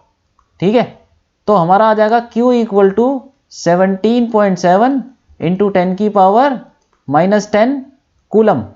तो ये आ गया हम पे, ये आ गया हमारे पास चार्ज। ठीक है, तो एक पे हो जाएगा प्लस 17.7 इंटू 10 की पावर -10 कूलम और दूसरे पे हो जाएगा -17.7 इंटू 10 की पावर -10 कूलम। ठीक है, अब आगे बढ़ते हैं, 2.9 देखते हैं। इसमें बोल रहा है explain what would happen if in the capacitor given in exercise 2.8 a 3 mm thick mica sheet of dielectric constant 6 were inserted between the plates. पहला पार्ट है while the voltage supply remained connected. मतलब अब ये जो capacitor था पिछले question में, इसके साथ हमने बैटरी जोड़ी थी। ठीक है, और बोल रहा है कि बैटरी को हमने पहला पार्ट ये है कि बैटरी को हमने कनेक्ट कर रखा है। ठीक है, और इसके अंदर भर दिया हमने क्या, बैटरी कनेक्टेड है और उसके बाद हमने इसके अंदर 3 mm का माइका शीट डाल दी। ठीक है, डाइलेक्ट्रिक कांस्टेंट 6 है, मतलब भर दिया, क्योंकि देखो यहाँ पे प्लेट्स के बीच में कितना गैप था, 3 mm ही था। तो 3 mm की शीट डालोगे तो पूरा भर जाएगा ना। ठीक है, तो अब देखो ये बैटरी तो उतनी है 100 वोल्ट्स की, तो इसके अक्रॉस जो पोटेंशियल होगा वो तो 100 ही होगा। ठीक है, लेकिन इसका सी बदल जाएगा। अब ये सी कितना होगा, ये मान लेते हैं कि सी उसमें हमने क्या माना था, सी माना था, यहां पे C1 मान लेते हैं। चलो C1, अब C1 क्या हो जाएगा, C1 equal to K times C। ठीक है, पहले जो पुराना कैपेसिटेंस जो था उसका K टाइम्स हो जाएगा ना, बस और कुछ नहीं करना। तो C कितना था, C हमें दिया हुआ था, ये कितना था और मैंने निकाला था 17.7 इंटू 10 की पावर -12। तो ये हो जाएगा 6 इंटू 17.7 इंटू 10 की पावर -12। तो ये आ जाएगा हमारा C1 इक्वल टू 106.2 इंटू 10 की पावर -12 फेरेड। तो ये हमारा नया कैपेसिटेंस आ जाएगा। ठीक है, और क्या निकाल सकते हैं इस पे, चार्ज मान लेते हैं Q1, इस पे प्लस का, इस पे माइनस का। ठीक है, तो चार्ज क्या होगा, अब वही फॉर्मूला लेते हैं, C1 equal to Q1 upon V। और V तो 100 वोल्ट ही है, इसके अक्रॉस उतना ही पोटेंशियल डेवलप होगा ना जितना बैटरी का पोटेंशियल है। ठीक है, तो Q1 कितना हो जाएगा, C1 कितना है 106.2 इंटू 10 की पावर -12 इंटू 100। ठीक है, कितना आ गया ये Q1, यह आ जाएगा 106.2 इंटू 10 की पावर -10 कूलम। ठीक है, और क्या बता सकते हैं भाई, यही होगा, चार्ज इतना हो गया, कैपेसिटेंस इतनी हो गई, पोटेंशियल तो 100 वोल्ट ही है। ठीक है, अब देखो दूसरा पार्ट क्या बोल रहा है, दूसरा पार्ट ये बोल रहा है कि पहला पार्ट ये था कि बैटरी लगा रखी है और उसके बाद हमने डाइलेक्ट्रिक डाला। अब इसने बोला कि बैटरी हटा दी फिर डाइलेक्ट्रिक डाला। After the supply was disconnected, मतलब बैटरी, ये डाइलेक्ट्रिक जब आपने डाला उससे पहले आपने सप्लाई हटा दी थी, मतलब बैटरी हटाने के बाद आपने डाइलेक्ट्रिक डाला, तो पहले बैटरी हटा दी, ठीक है, बैटरी हटा दी पिछले क्वेश्चन से। पिछले क्वेश्चन मतलब यहां पे बैटरी लगी हुई थी ना, फिर हमने बैटरी हटाई, तो जब हम बैटरी हटा देंगे तो कैपेसिटर को उठा के हम यहां ले आएंगे सीधा सीधा, ठीक है, कैपेसिटर को उठा के यहां ले आए, अब बैटरी इसमें हटा दी, तो चार्ज कितना था, वो पुराना वाला चार्ज था, प्लस क्यू और माइनस क्यू। देखो इसने जो बोला ना ये after the supply was disconnected, इसका मतलब ये हुआ कि पुराने वाले क्वेश्चन में हमने यहाँ पे ये बनाया था ना कि बैटरी लगा दी थी इससे, तो इस पे चार्ज आ गया था, कुछ आ गया था, ठीक है। अब इसमें क्या किया, इसने बोला है जो बी पार्ट है हमारा अगले क्वेश्चन में, इसने बोला है कि ये बैटरी पहले हटा दो, ठीक है, उसके बाद डाइलेक्ट्रिक डालो, तो जब हम बैटरी हटा देंगे तो ये चार्ज कहीं नहीं जाने वाला, ठीक है, चार्ज यहीं रहेगा, तो वही है, चार्ज वहीं रहेगा, पुराना वाला चार्ज वहीं रहेगा, उसके बाद हमने डाइलेक्ट्रिक डाला, ठीक है, तब भी चार्ज कहीं नहीं रहेगा, क्योंकि ये तो इंसुलेटर है ना, कहीं नहीं जाने वाला चार्ज, इंसुलेटर से फ्लो तो करता नहीं है चार्ज, तो जितना चार्ज वो था पुराने वाले क्वेश्चन में वो उतना ही चार्ज रहेगा इसके ऊपर, तो चार्ज कितना रहेगा, चार्ज तो रहेगा उतना ही, कितना निकाला था हमने, ये 17.7 इंटू 10 की पावर माइनस 10, 17.7 इंटू 10 की पावर माइनस 10 कूलम, ठीक है। और क्या बोल सकते हैं, सी कितना हो जाएगा, सी तो उतना ही हो जाएगा जितना भी ये C2 अगर बोले वो तो K टाइम्स सी, कैपेसिटेंस तो चेंज नहीं होगी ना, बैटरी हटाओ या कुछ हटाओ, क्योंकि ये सेम कैपेसिटर यही है, ठीक है, बस चार्ज वो मतलब सिचुएशन अलग है कि बैटरी पहले हटा दी, बैटरी फिर बाद में हटाई, ऐसे कुछ किया, तो इसमें पहले ही बैटरी हटा दी थी और इसमें बैटरी लगे रहने दी, तो इसमें बैटरी पहले हटा दी फिर डाइलेक्ट्रिक डाला, तो सी तो उतना ही रहेगा, ये कितना आ जाएगा, ये वही आ जाएगा सेम 106.2 इंटू 10 की पावर माइनस 12 फेरेड। अब इसके अक्रॉस पोटेंशियल कुछ होगा, उसको ले लेते हैं V1, ठीक है, V2 ले लेते हैं, चलो V2, और क्या लिख सकते हैं, C2 equal to Q2 upon, अरे Q तो उतना ही है, Q अपॉन V2, तो V2 कितना हो जाएगा, Q कितना है 17.7 इंटू 10 की पावर माइनस 10, ये V2 है ना, V2 को लिख सकते हैं ना Q अपॉन C2, तो Q कितना है वो हम निकाल चुके हैं, वो तो उतना ही है जो पुराने वाले क्वेश्चन में था, ठीक है, क्योंकि हमने पहले बैटरी हटा दी उसके बाद डाइलेक्ट्रिक डाला, तो चार्ज का कुछ नहीं होगा, चार्ज जितना था उतना ही रहेगा, अपॉन C2 कितना हो जाएगा 106.2 इंटू 10 की पावर माइनस 12, ठीक है, तो ये कैलकुलेट कर लेंगे और ये इस V2 आ जाएगा हमारा, V2 की वैल्यू आ जाएगी 16.6 वोल्ट, ठीक है। तो ये हमने कर लिया क्वेश्चन। इसमें देखो इंपॉर्टेंट चीज ये है कि आप इसको समझिए कि पहले पार्ट में हमने बैटरी लगे रहने दी, तो क्या हुआ, कैसे हमने किया और क्या चीज सेम रही, ठीक है, चार्ज अलग हो गया, कैपेसिटेंस तो अलग होनी है क्योंकि डाइलेक्ट्रिक डाल दिया।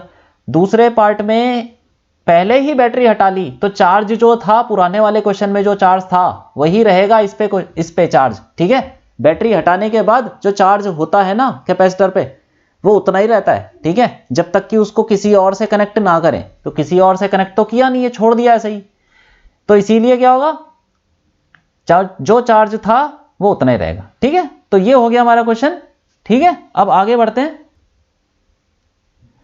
2.10 देखते हैं। इसमें बोल रहा है कि 12 pico farad capacitor is connected to a 50 volt battery, मतलब एक कैपेसिटर है, ठीक है, उसको हमने 50 वोल्ट की बैटरी के साथ जोड़ दिया, ठीक है, ये सी ले लेते हैं और ये 50 वोल्ट हो गया बैटरी। अब बोल रहा है how much electrostatic energy is stored in the capacitor, कितनी एनर्जी इसके अंदर स्टोर हो जाएगी ये बताना है। तो अब एनर्जी लगाना, फॉर्मूला लगाना, सीधा फॉर्मूला क्या होता है एनर्जी स्टोर्ड का, ये हमको पता है, CV²/2, C पता है कितना 12 पिको फेरेड, तो उसकी वैल्यू डाल देते हैं 12 इंटू 10 की पावर माइनस 12 इंटू V कितना है 50 का स्क्वायर, ठीक है, अपॉन 2 हो गया, ठीक है। तो ये कैलकुलेट करके हमारे आ जाएगी energy stored equal to 1.5 into 10⁻⁻8 joule.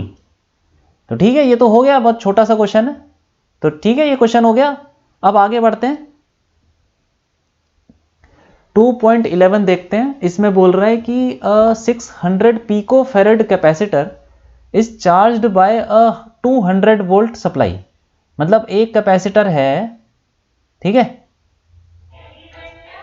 जिसको हमने कनेक्ट किया है 200 वोल्ट की बैटरी के साथ। ठीक है, ये इसने दिया हुआ है, 200 वोल्ट की बैटरी है और कैपेसिटेंस है C मान लो। ठीक, अब क्या बोल रहा है वो, मतलब चार्ज किया है का मतलब जोड़ दिया उसको। ठीक है, capacitor is charged bye 200 volt supply का मतलब इस कैपेसिटर को 200 वोल्ट की बैटरी से जोड़ दिया, तो इस पर कुछ चार्ज आ जाएगा, इसीलिए बोल रहा हूं चार्ज आ जाएगा कुछ ना कुछ। अब आगे बोल रहा है इट इज देन डिसकनेक्टेड। अच्छा, इस पे चार्ज देख लेते हैं कितना आ रहा है। मान लेते हैं Q चार्ज आ गया, इस पे प्लस Q और इस पे माइनस Q। ठीक है, तो चार्ज कितना आएगा वो देख लेते हैं। तो C इक्वल टू हम बोल सकते हैं Q अपॉन V। तो Q कितना आ जाएगा इस पे, C इंटू V। C कितना है 600 पिको फेरेड, मतलब 10⁻⁻12 इंटू V कितना है 200। ठीक है, तो Q की वैल्यू क्या आ जाएगी 12 इंटू 10⁻⁻8 कूलम। तो ये आ जाएगा हमारा चार्ज आ गया इसके ऊपर। ठीक है, अब आगे देखते हैं क्या बोल रहा है।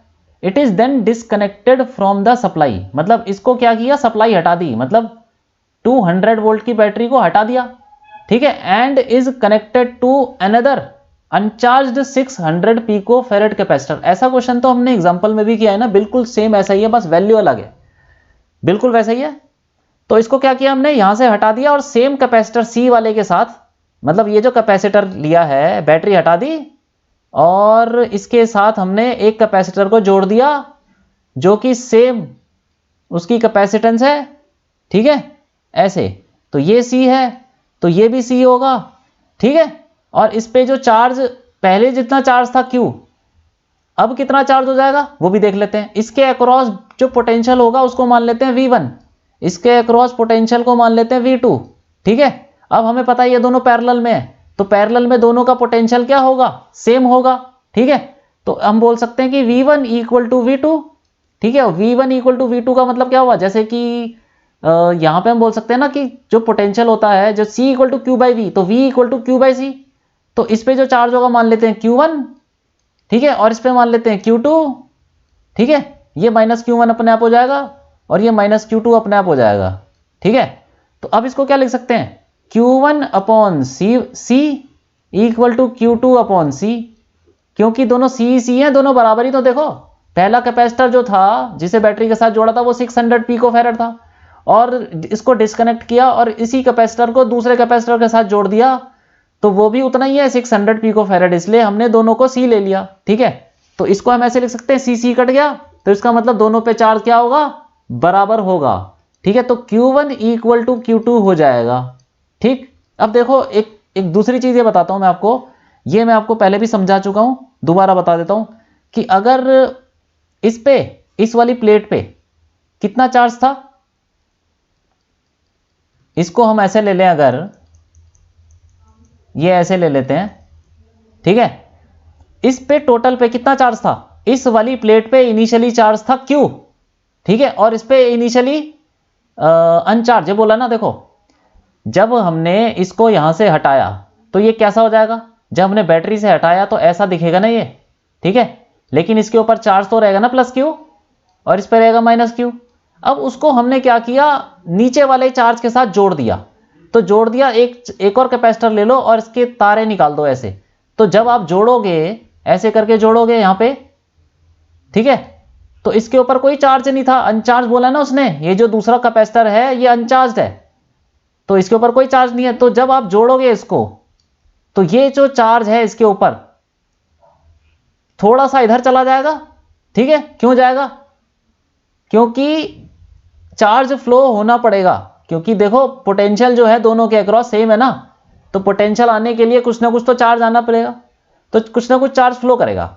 अब देखो क्या है कि अगर मैं इस कंडक्टर को ले लूं, ये वाला कंडक्टर, देखो यही वाला कंडक्टर ले लिया अगर मैंने, ये मतलब ये एक प्लेट और ये तार जो जोड़ रखी है, ये पूरे को एक सिस्टम ले लूं, इस पूरे की स्टडी करूं तो ये कंडक्टर ही तो है। इस कंडक्टर पे पहले कितना चार्ज था, देखो यहां पे पहले कितना चार्ज था, इसको भी अलग कलर से बना लेता हूं, ये इस पे कितना चार्ज था बताओ जरा, पहले जोड़ने से जस्ट पहले इस पे टोटल क्यू ही तो था ना। अब उसके बाद जब हमने जोड़ दिया तो ये सिचुएशन आ गई, ठीक है, और थोड़ा इस पे Q1 हो गया, इस पे Q2 हो गया। अब हम क्या बोलेंगे, ये कंडक्टर है, कंडक्टर के ऊपर जो चार्ज इधर से उधर भागेगा तो नहीं ना कहीं, ये पूरा कंडक्टर है, इसके ऊपर से चार्ज तो कहीं जाएगा नहीं। तो इस पूरे कंडक्टर पे जो पहले जो चार्ज था टोटल Q था, और अब जो टोटल था Q1 प्लस Q2 वो सेम रहेगा कि नहीं रहेगा, हाँ रहेगा, ठीक है, क्योंकि इस पूरे कंडक्टर को, मतलब कंडक्टर कौन सा बोल रहे हैं हम, एक प्लेट, दूसरी प्लेट और तार, इन तीनों चीजों को हम एक ही कंडक्टर मान के चल रहे हैं, ठीक है। तो जब हम एक ही कंडक्टर मान के चलेंगे तो जो टोटल चार्ज था वो उतना ही रहेगा, क्योंकि इसको कहीं से कनेक्ट किया, ना धरती से कनेक्ट किया, कहीं नहीं जाने वाला है टोटल चार्ज। तो हम बोल सकते हैं जो Q1 प्लस Q2 है वो कितना है, वो Q के बराबर हो जाएगा, और Q1 Q2 बराबर है, ठीक है। तो ऐसे बोल सकते हैं 2Q1 इक्वल टू Q, तो Q1 की वैल्यू हो जाएगी Q/2 और यही हमारा हो जाएगा Q2। तो Q1 Q2 बराबर है और आधा आधा चार्ज हो जाएगा, जैसे कि हमने वो एग्जांपल में किया था ना, उसने तो चलो दे दिया था कि आधा आधा चार्ज है, डायग्राम में दे दिया था उसने, लेकिन यहां पे हमने प्रूफ भी कर लिया कि ऐसा हो सकता है। ऐसा ही होगा कि अगर C बराबर, मतलब दोनों कैपेसिटेंस बराबर हैं तो आधा आधा चार्ज आ जाएगा दोनों पे, ठीक है। अब क्या बोल रहा है वो, how much electrostatic energy is lost, मतलब कितनी एनर्जी का लॉस हो गया। तो अब हमें देख लेते हैं कि ये इनिशियल सिचुएशन है ये वाली, और ये फाइनल सिचुएशन है। इनिशियल सिचुएशन में कितनी एनर्जी थी, इनिशियल एनर्जी को ले लेते हैं WI, ठीक है, कितनी एनर्जी स्टोर्ड थी इसके अंदर, WI इनिशियल एनर्जी स्टोर्ड कितनी थी। ये एक ही कैपेसिटर है तो इसमें क्या कर लेंगे, हम सीधा फॉर्मूला लगा देंगे, हाफ CV² या जो मर्जी लगा लो, ठीक है, Q²/2C कुछ भी लगा लो, तो Q²/2C हो जाएगा, ठीक है। तो अब देखो ये Q कितना है, ये रहा 12 इंटू 10⁻⁻8 का स्क्वायर अपॉन 2 इंटू C कितना है, C है 600 पिकोफैरेड, मतलब 10⁻⁻12, ठीक है। ये आ गया कुछ हमारा। अब क्या है, फाइनल एनर्जी निकालनी पड़ेगी, फाइनल कितनी एनर्जी इसके अंदर स्टोर, फाइनल सिचुएशन में कितनी एनर्जी स्टोर हो रखी है, ठीक है। तो WI हमारा आ जाएगा, इनिशियल एनर्जी जो स्टोर होगी ये आ जाएगी हमारी 12 इंटू 10⁻⁻6 जूल, ठीक है। तो ये एनर्जी जो हमारी इनिशियल पोजीशन में स्टोर हुई थी, ठीक है, इनिशियली कितनी एनर्जी थी। अब हमने क्या किया, इस कैपेसिटर को इसके साथ जोड़ दिया तो ये फाइनल सिचुएशन आ गई। अब ये फाइनल सिचुएशन में एनर्जी निकाल लेते हैं, ठीक है, कितनी स्टोर हुई होगी इस सिस्टम के अंदर, तो वो भी सेम ऐसा ही फॉर्मूला लगा लेंगे, आ जाएगा हमारा, ठीक है। अब देखो WF फाइनली कितनी एनर्जी स्टोर होगी, तो अब हमें ये इस सिचुएशन में दोनों कैपेसिटर की एनर्जी लेनी पड़ेगी। तो इसकी कितनी एनर्जी हो जाएगी, Q²/2C, Q1²/2C, ठीक है, और इसकी हो जाएगी Q2²/2C, अरे दोनों बराबर ही हैं, कोई बात नहीं, लिख लेते हैं Q1²/2C प्लस Q2²/2C, ठीक है, और Q1 Q2 किसके बराबर है, Q/2 के बराबर, तो उसको लिख सकते हैं Q²/4 इंटू 2C, ठीक है, प्लस ये भी Q²/4 इंटू 2C हो जाएगा, ठीक है। अब ये हो जाएगा, इसको 2 से मल्टीप्लाई कर देंगे, 2 इंटू, क्योंकि दोनों सेम है ना तो ट्वाइस हो जाएगा इसका, Q²/8C, या इसको ऐसे ही लिख लेते हैं 4 इंटू 2C, 2 कट गया, कितना आ गया, Q²/4C। अब इसमें वैल्यू डाल देंगे हम, Q फाइनल कितना आ जाएगा, ये Q की वैल्यू कितनी थी, Q थी हमारा ये यहां पे 12 इंटू 10⁻⁻8, ठीक है, और C की वैल्यू 600 पिकोफैरेड, ये 12 इंटू 10 की पावर -8 का स्क्वायर, ठीक है, अपॉन 4 इंटू 600 इंटू 10 की पावर -12। तो WF कैलकुलेट करके हमारा ये आ जाएगा 6 इंटू 10 की पावर -6 जूल। ठीक है, अब हमें निकालना है लॉस। तो लॉस क्या होता है? लॉस हो जाएगा एनर्जी जो भी लॉस हुआ, initial energy stored minus final energy stored. ठीक है, तो कुछ ना कुछ तो देखो, जब होता क्या मैं बताता हूं, थोड़ा सा आपको समझाता हूं कि लॉस कहां हुआ होगा। जब आपने ऊपर वाले कैपेसिटर को नीचे वाले कैपेसिटर से जोड़ा होगा ना, तो ये चार्ज फ्लो किया होगा। तो जब चार्ज फ्लो करता है तो थोड़ा सा करंट पैदा हो जाता है थोड़ी देर के लिए, जब तक चार्ज फ्लो कर रहा है। तो जब तक करंट पैदा होता है, जब तक करंट फ्लो करता है सर्किट में तारों के अंदर, तो हीट लॉस हो जाता है, क्योंकि इन तारों का कुछ रेजिस्टेंस भी होता है। ठीक है, कुछ ना कुछ तो रेजिस्टेंस होता ही है हर चीज का। तो जब करंट फ्लो करता है किसी रेजिस्टेंस से, तो पावर लॉस, हीट लॉस होता है ना, तो उसी लॉस की बात कर रहा है वो। तो वही लॉस यहां पे हम निकाल लेंगे, initial energy minus final energy. तो इनिशियल कितनी है? 12 इंटू 10 की पावर -6 माइनस फाइनल कितनी है? 6 इंटू 10 की पावर -6। इसको माइनस कर लेंगे तो आ जाएगा 6 इंटू 10 की पावर -6 जूल। ये हो जाएगा लॉस। और ये लॉस किस फॉर्म में जाएगा? Heat loss. ठीक है, रेजिस्टेंस होगा कुछ ना कुछ सर्किट का, वायर का, तो उसी फॉर्म में, हीट लॉस की फॉर्म में ये लॉस हो जाएगा। ठीक है, तो ये हो गया हमारा क्वेश्चन। ठीक है, अब आगे बढ़ते हैं। तो ये लेक्चर हो गया हमारा यहाँ पे खत्म, और हमने एक्सरसाइज के क्वेश्चन कर लिए जितने करने चाहिए थे। हम एक्सरसाइज के एडिशनल क्वेश्चंस नहीं करेंगे, क्योंकि बोर्ड के कॉन्टेक्स्ट में वो करने की जरूरत नहीं है। ठीक है, तो हम रिक्वायर्ड नंबर ऑफ क्वेश्चंस ही करेंगे जिससे कि हमारे बोर्ड में हेल्प होगी। ठीक है, इसीलिए हम एडिशनल से पहले वाले सारे क्वेश्चंस करेंगे।